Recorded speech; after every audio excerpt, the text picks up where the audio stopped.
다음은 정을경 충남역사문화연구원 책임연구원님께서 태안동학농민혁명 유적지 현황과 예승 방안이라는 주제로 발표해 주시겠습니다.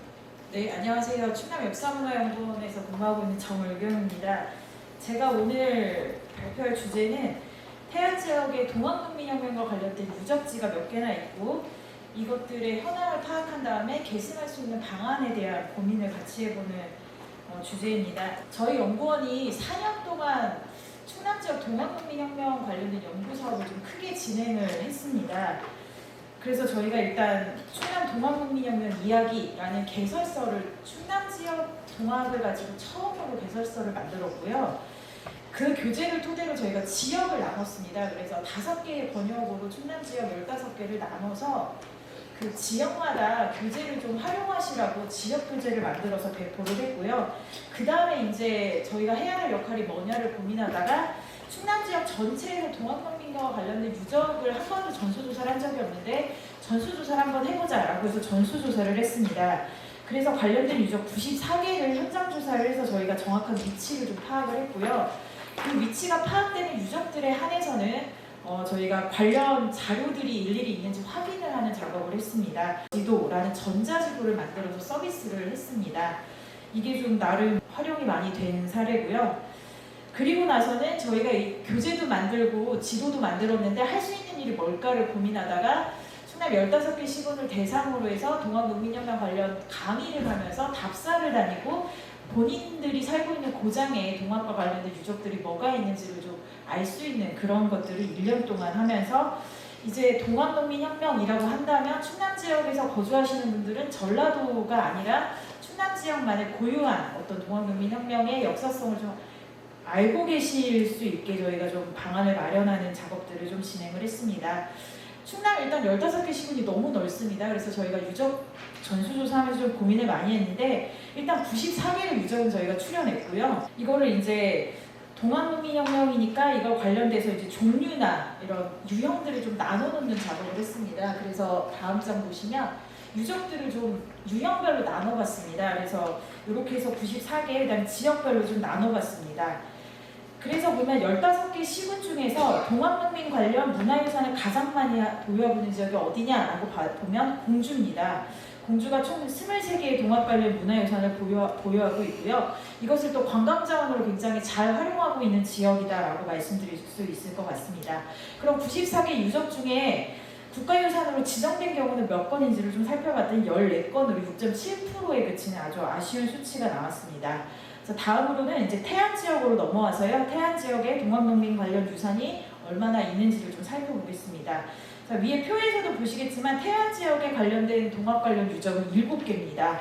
이거를 다시 나눠보면 인물 관련 유산이 2개, 그 다음에 전투 직결과 관련한 유산이 2개, 기념시설은 1개, 기념공간은 1개입니다. 이것들을 좀 차례차례 좀 자세하게 알아보겠습니다. 먼저 사창리 목내미샘 처형지가 있습니다. 이거 뭐 아시는 분들 많이 아셨는데 홍주성 전투에서 패한 이후에 체포된 동학농민군들이 참수된 곳이다라고 알려진 곳이었습니다. 일제가 동학농민혁명에 참여했던 동학농민군에 대한 탄압을 굉장히 심하게 했는데요. 그 하나의 유적이라고 볼 수 있을 것 같습니다. 그래서 마을에서 전해져 오는 얘기를 들어보면 태안 장장리에 사는 윤씨 부인은 총살당한 남편의 시신을 수습해서 묻은 다음에 무덤에 뛰어들어서 자결했다라는 이야기도 전해지고 있고요. 작두를 사용해서 참수했다라는 기록도 있습니다. 또한 백화산 교장바위는 교수형과 총살로 죽어가는 동학농민군의 붉은 피로 물들었을 정도로 뭐 그 물이 빠진 데 1년이 걸렸다 이런 말씀도 많이 하시고요. 태안여고 앞에 개울이 하나 있는데 농민군 피로 얼룩져서 산책더미가 쌓여 있었다라고 말씀하시는 주민들도 좀 많았습니다. 그래서 이 목내미샘에도 78명의 동학농민군들이 참살된 걸로 전해지고 있는데요. 현장 조사를 저희가 해보니까 위치 고증이 굉장히 중요하다는 판단을 했습니다. 지금 말씀하시는 분들의 위치들이 좀 달랐고요. 그 다음에 이 자료가 확실하게 파악되는 자료가 많지는 않았습니다. 그래서 이곳에서는 안내판, 그러니까 위치가 정확하게 고증이 안 됐으니까 안내판이나 이런 관련 시설이라도 있으면 참 좋았을 텐데 그것도 없어서 좀 아쉬웠다라는 점이 저희들의 현장 조사 결과였습니다. 그 다음에 가장 논란이었던 백화산 교장바위 살펴보겠습니다. 동학농민혁명을 하고 나서 홍주성에서 패배한 농민군들이 재기를 노리려고 일본군과 강군들과 이제 싸우다가 희생당한 곳이다라고 알려져 있는데 이 교장바위 명칭 가지고 이견이 많았습니다. 장살과 교살 때문에 교장바위다라는 얘기도 있고 일제강점기 때 그 초등학교 교장 선생님이 너무 훌륭하신 일본인이셨는데 그분 이름을 새겨서 오래오래 기억하려고 교장 선생님 이름을 새겨서 그게 교장바위다. 이렇게 두 가지 의견이 좀 팽팽해서 태안군에서 이걸 가지고 고증하는 연구 사업을 진행을 했습니다. 결론은 두 가지 의견이 모두 타당하다고 결론이 났습니다. 그래서 이 의견을 이름 가지고 이렇게 얘기할 게 아니라 두 가지 다 맞으니까 일단 교장바위가 역사적으로는 인정을 받은 유적이기 때문에 이거와 관련돼서 보존하거나 교육적인 관점에서 나아가는 방향이 더 중요하다라는 결론을 내렸고요. 교장바위를 태안 지역 동학의 상징적인 장소로 부각을 하고 국가유산으로 지정을 해라라는 결론에 도달했는데 아직까지는 그 외에 별다른 조치는 취해지지 않은 걸로 알고 있습니다. 세 번째 유적은 그 동학농민군이 점령했다는 태안관아입니다. 일반적으로 동학농민군들이 혁명을 일으킬 때 제일 먼저 이제 접수를 하고 싶어 점령하고 싶어하는 데가 이제 관아인데요. 마찬가지로 내포 지역에서도 태안관아에 점령을 했던 걸로 확인이 됩니다. 지금 경희정과 모계당이 모두 도유형 문화재로 지정이 되어 있는 상태입니다. 근데 동학과 관련돼서 지정이 된 게 아니고요. 역사성 때문에 지정이 되어 있는데 여기가 지금 문장로 선생님과 굉장히 연관성 깊은 유적이고요. 태안관아랑 동학농민혁명의 역사적인 사실에 대해서는 관련 증언이 굉장히 많습니다. 그리고 자료들이 굉장히 많이 확인이 되거든요. 관아라는 점 때문에. 그리고 이미 국가유산으로 지정이 됐기 때문에 제가 볼 땐 이 유적은 스토리텔링을 통해서 활용을 해야 된다라는 이야기가 계속 나오고 있습니다. 그래서 이런 것들을 좀 감안해서 이 유적을 좀 활용해야 된다라는 말씀을 좀 드리고 싶습니다. 네 번째는 방갈리의 기포지입니다. 문장도 선생님이 이제 태안동학농민혁명 빼놓을 수 없는 분이신데 이분이 이제 방갈리 적주를 하면서 이곳에서 기포를 했다고 알려진 지역인데요. 지금 문장도 선생님 같은 경우에는 일평생을 동학을 위해서 이제 희생하셨던 분이라고 알려진 분이고요. 지금 기포지를 가보면 기포비가 건립이 되어 있습니다. 근데 이 기포비 건립된 곳이 화력발전소 내부입니다. 그래서 이게 일반인이 쉽게 보고 싶어서 들어갈 수가 없는 곳입니다. 그래서 이러한 한계점을 좀 갖고 있다는 점에서 문장로라는 인물에 대한 역사적인 고증은 이미 끝났고요. 관련돼서 일기도 남아있고 많은 자료들이 남아있어서 이분과 관련된 스토리텔링을 통해서 이 기포지를 조금 바깥으로 끌어내서 많은 분들이 좀 볼 수 있게 하는 방법이 좀 있어야 되지 않겠냐라는 지적들을 많이 하셔서 저도 이번에 이런 내용들을 좀 발표문에 담았습니다. 다섯 번째 유적은 동학농민혁명군 추모탑과 전례비입니다. 이 유산들은 지역에서 결성한 기념사업회가 자체적으로 건립한 탑과 비석이라는 점에서 굉장히 상징성을 갖고 있습니다.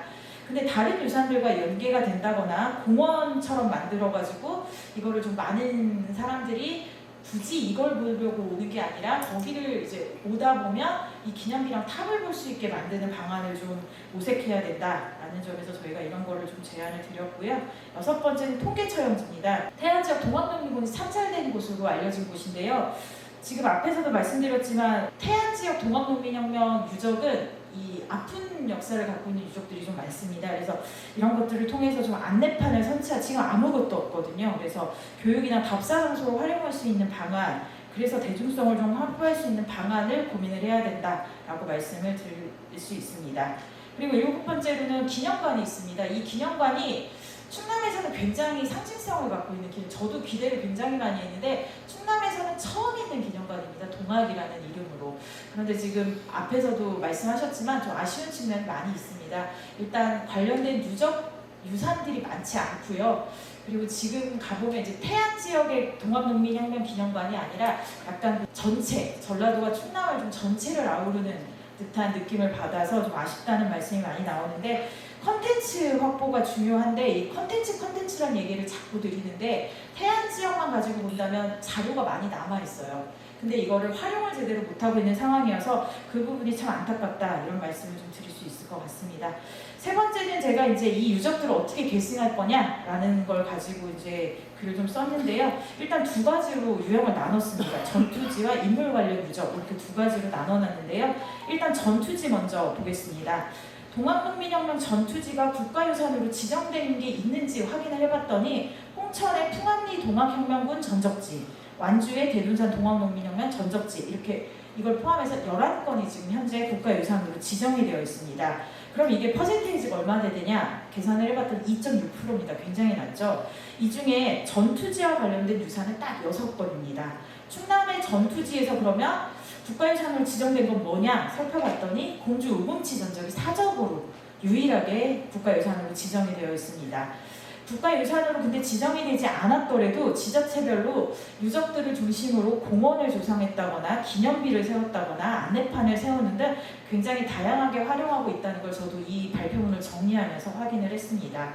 현재 전국적으로 동학농민혁명 관련 전투지로 확인되는 곳은 78곳입니다. 이 중에 전투지에다가 안내판을 설치했다거나 관련된 기념비, 탑, 동상 등을 건립해서 활용한 전투지는 전체의 19.23% 비율밖에 안 됩니다. 충남에서 확인되는 전투지는 총 22개입니다. 이 중에 기념비나 안내판을 설치해서 운영되고 있는 곳을 확인했더니 천안 세성산 동학농민군 전투지를 포함해서 총 4곳이 전부입니다. 다만 전투지가 아님에도 불구하고 기념비나 탑을 세워서 활용되고 있는 곳도 10곳 정도로 확인이 됩니다. 제가 볼 때 전투지는 역사문화적 가치가 높아서 보유하고 있는 도시군 등에서 다양하게 활용하고 있다는 점을 알게 됐고요. 이 역사적인 의미가 중요하다는 점이 점차 강조되면서 활용성도 지금 최근에 강조가 되고 있는 상황입니다. 근데 전투지 중에서 국가유산으로 지정되는 경우가 극히 일부에 국한되어 있다는 점은 여전히 한계점이다라고 말씀을 드릴 수 있습니다. 태안 지역의 동학농민군 점령지인 태안, 관아, 방갈리, 기포지 모두 충남을 전체를 대표하는 동학농민혁명의 전투지로서 굉장히 중요한 유적이라고 보여집니다.